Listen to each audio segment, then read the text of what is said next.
to the men who love us, let me just try to paint a picture of what it will feel like if America, the wealthiest nation on earth, keeps revoking basic care from its women, and how it will affect every single woman in your life.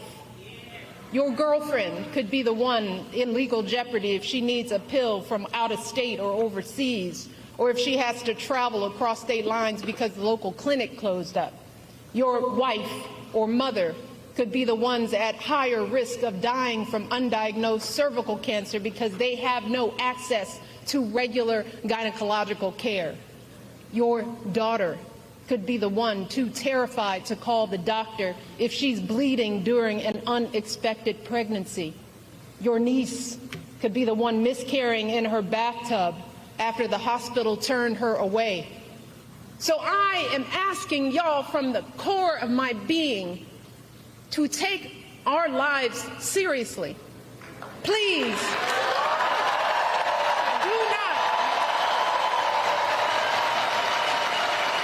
do not put our lives in the hands of politicians, mostly men, who have no clue or do not care about what we as women are going through.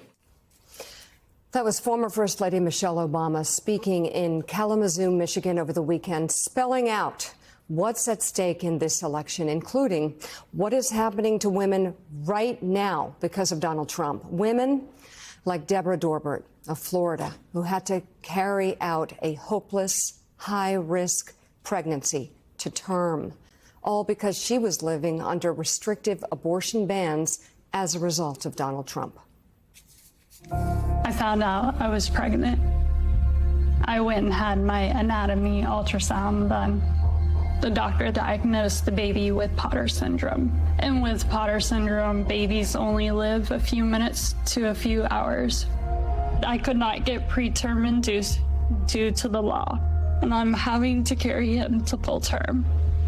I remember my OB handing me a baby boy that was blue and cold, gasping for air for 94 minutes. And I just held him. Deborah and many others are coming forward with their stories because this election is a matter of life or death.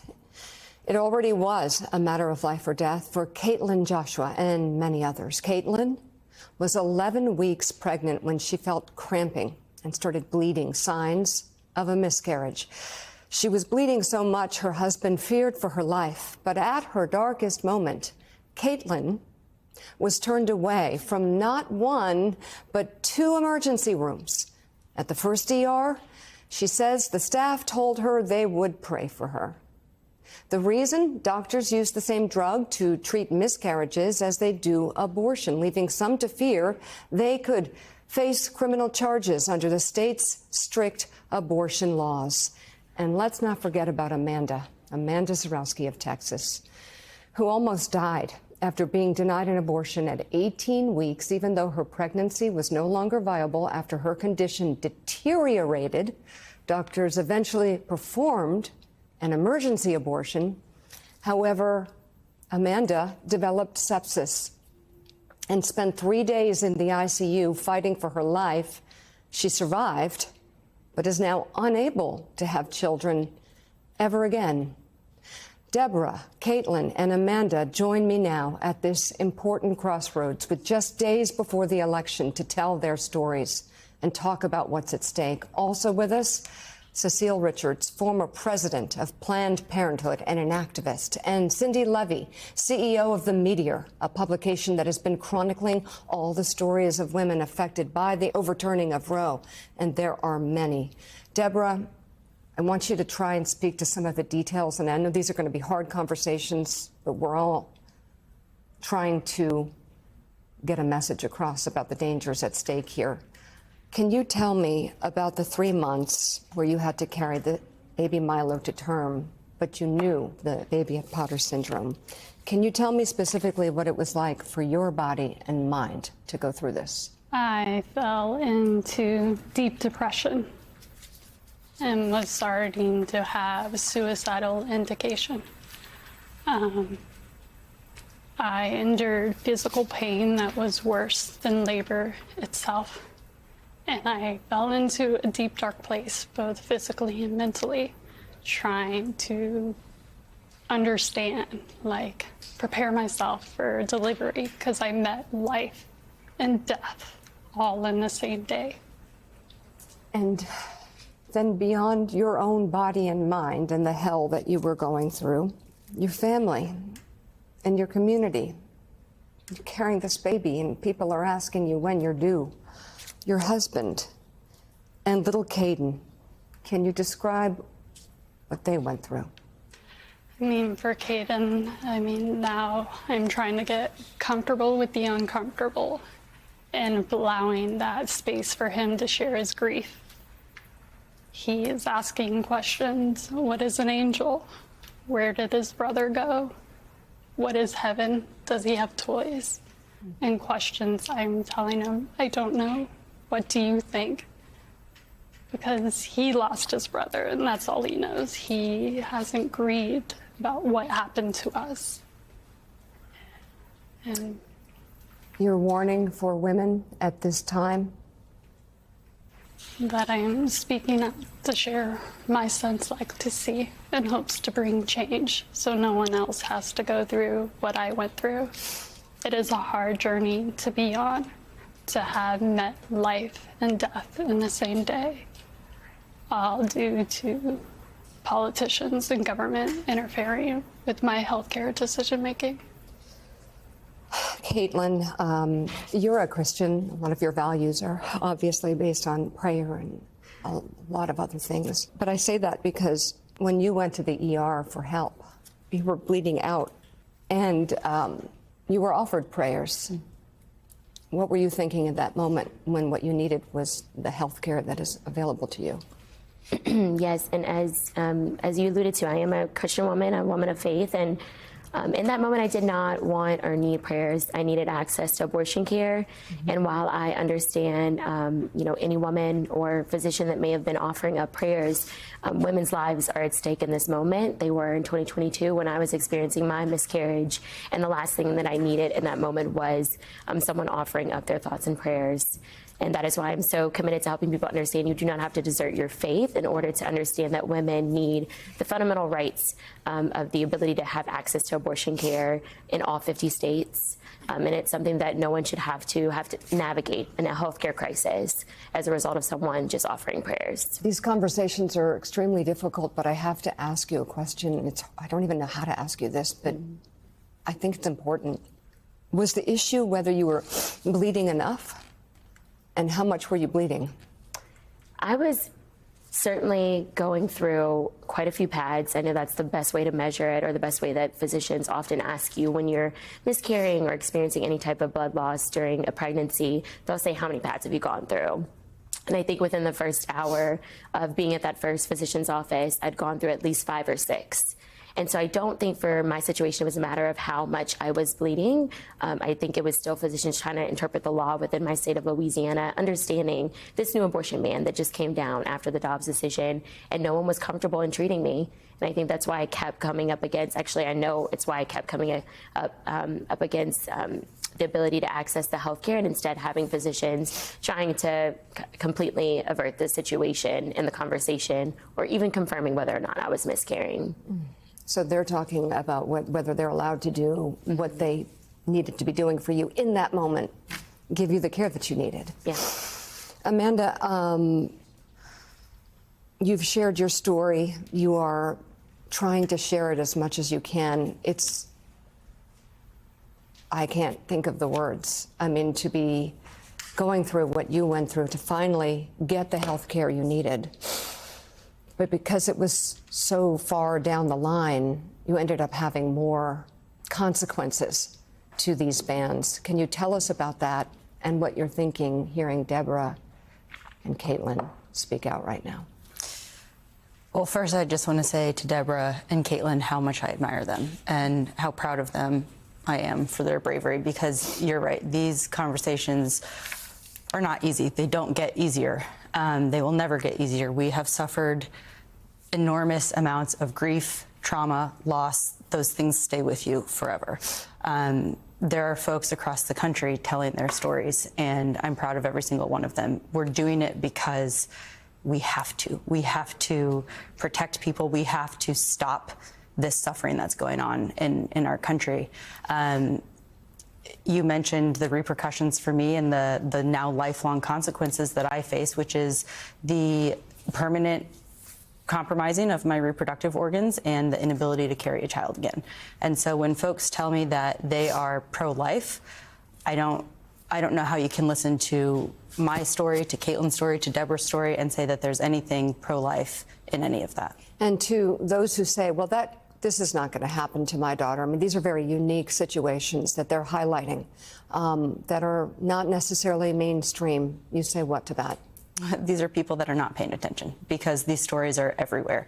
The three of us represent hundreds, if not thousands, of people who have had very similar experiences. And all you have to do is a tiny bit of research, and you're going to find so many stories because this is a real crisis in our country. And every day that we allow it to continue, more and more people are suffering. Obviously, abortion health care is not for people with reproductive emergencies. It can be women who have other types of medical emergencies now, and it's not available to them in certain states because of these bans.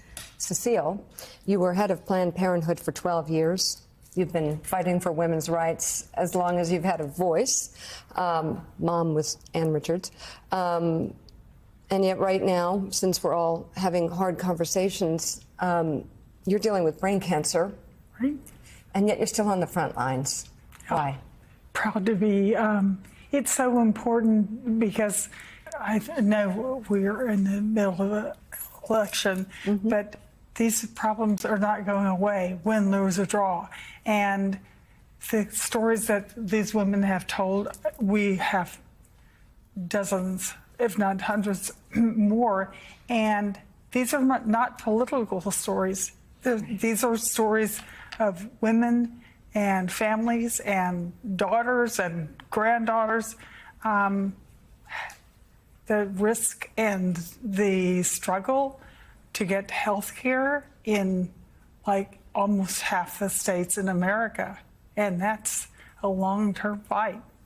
The long-term fight that, just to look at the stakes, the day that you got your brain cancer diagnosis, you also had a grandchild. Yes. And that's the next generation. And what does it look like right now on the eve of the election? We're days out. Is the future bright, or is it dark for women's health care and for our lives and for situations like this? It's going to be a long fight.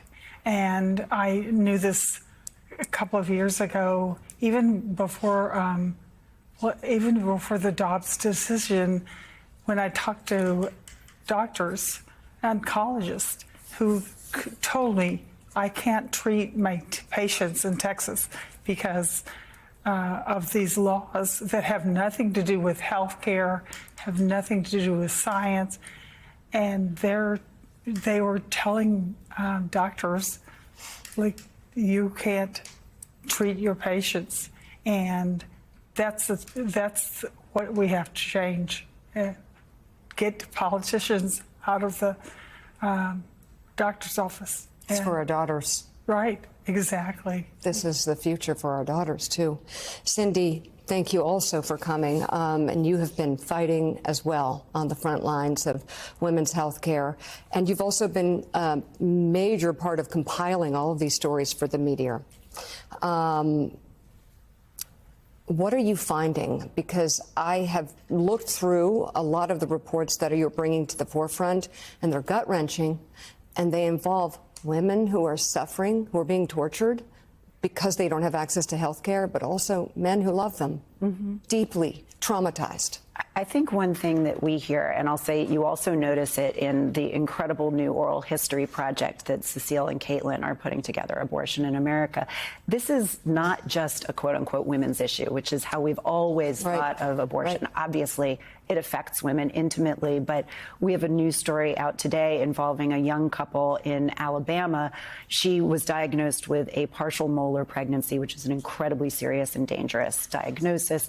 Her fetus also had triploidy, which is a usually fatal chromosomal abnormality, and she was not offered care. And her husband in the video is so, just devastated at the lack of regard given to his wife. I mean, that he could have lost his wife because she couldn't get simple health care. He didn't understand, and no one should understand, why is this treated like a political issue? And so I think, it's really important for men to speak up about this because it will affect them. It's not just, they should stand up for our rights. This affects their families, affects their, their mothers, their children, their partners. And, I think that's something that we've really seen as an increasing theme in the stories that we've done. Can you speak directly to young people? Because I do think a lot of this election is really about the future, and if America has one, not exaggerating, not hyperbole, but to young people who might, not want to wait in a line or might sit this election out because they're just so overwhelmed by all of it. I think young people are pretty energized right now, so I'm actually drawing some of my enthusiasm from what I'm seeing in, among young people. But, I think for someone who might not remember a presidency before Trump, it's very understandable that there can be, a real sense of cynicism. And I think we have to say that, this is not necessarily about being inspired by politicians. This is about being inspired by our own power as voters and our own ability to remake the future so that it is fairer and freer for everybody. I want to close on the three of you, sort of 1, 2, 3. Deborah, Caitlin, and Amanda. The three of you went through unspeakable traumas. And you could curl up, close in, run away from reality, and nobody would blame you. So who are you fighting for today, and why are you here, and why are you speaking out? Deborah.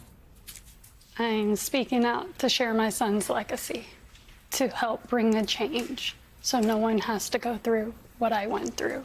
It is a hard journey, and that is why I'm speaking out, because we deserve health care rights. Caitlin. I think I would be remiss if I didn't mention in the same states where there are egregious laws or abortion bans, or the same states that have pretty alarming maternal health statistics, including around Black maternal health. And for me, as a woman of color, as a Black woman, I have to say that I am speaking out for all the women of color that look like me, that don't necessarily, want to be, on the front lines and share their story, and why should they have to? And that's why I'm here, to make sure that I'm amplifying their voices and helping people connect the dots. Understand that this too could be you in all 50 states if we don't do what we need to do on November 5th. Amanda?